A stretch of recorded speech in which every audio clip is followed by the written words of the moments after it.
El término poetisa siempre lo he sentido bastante ajeno y creo que es más bien el nombre que nos dan a veces, ¿no? No creo que sea el nombre nuestro. Es ponerle un sufijo a una palabra, poeta, que primero ya termina en A y que es lo suficientemente ambigua como para ser andrógina y servirnos, o ser unisex, y servirnos a todos.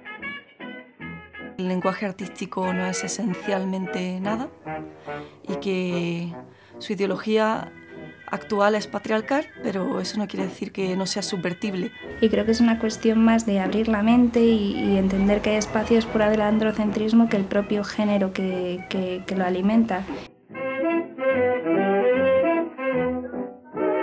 Yo creo que las mujeres no hemos tenido nada que perder hasta el momento. Y hay muchas mujeres que están diciendo las cosas como les da la gana, hablan para todos sus muertos. Y eso creo que es interesante a la hora de indagar y de procurar con el lenguaje realidades distintas.